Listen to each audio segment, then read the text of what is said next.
Beralih ke informasi selanjutnya, pemirsa, Kepolisian Resor Polres Kota Padang Panjang mulai memasang sejumlah barier atau penghalang dari beton pada 2 titik akses masuk ke Jalan Nasional Lintas Padang, Bukit Tinggi via Padang Panjang pada Sabtu 13 Desember. Pemasangan ini dilakukan agar target jalan darurat dapat dilewati kendaraan roda 4 pada 16 Desember.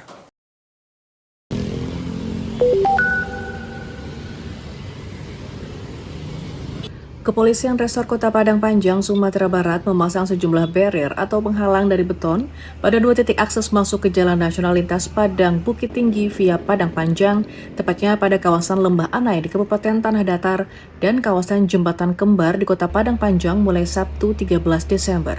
Kapolres Padang Panjang AKBP Kartiana Widiarso Wardoyo Putro di Kabupaten Tanah Datar Sabtu 13 Desember mengatakan, pemasangan barrier beton itu dilakukan agar pihak kontraktor dapat fokus dalam pembukaan akses jalan darurat untuk kendaraan roda 4 yang sebelumnya terputus dampak banjir bandang.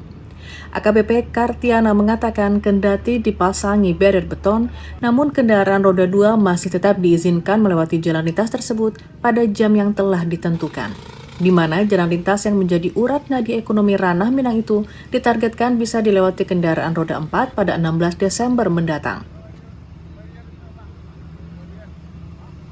Di sepanjang jalan itu, seluruh jalan yang rusak kurang lebih ada 8 titik, semuanya dikerjakan secara bersamaan. Namun nanti pada saat pembukaan jalur roda 4 tetap diberlakukan buka tutup karena ada beberapa ruas yang termakan separuh badan jalan, di situ harus diberlakukan buka tutup pada saat pelaksanaan uji coba maupun pelaksanaan kendaraan roda 4 besok. Itu pakai jadwal juga Pak untuk roda 4? Untuk uji coba kita menggunakan jadwal, kita prioritaskan pada roda 4 dan juga untuk kendaraan yang mungkin urgent seperti BBM maupun kendaraan sembako, kita juga uji coba tapi dengan pengawasan ketat.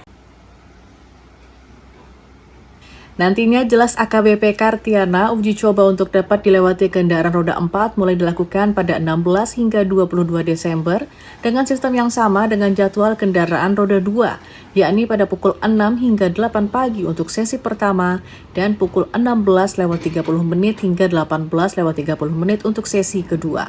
Setelah tanggal 22 Desember nanti, jika tidak ditemukan kendala saat uji coba, maka pembukaan penuh akses pada jalan nasional itu mulai diberlakukan, namun tetap dengan pengawasan ketat.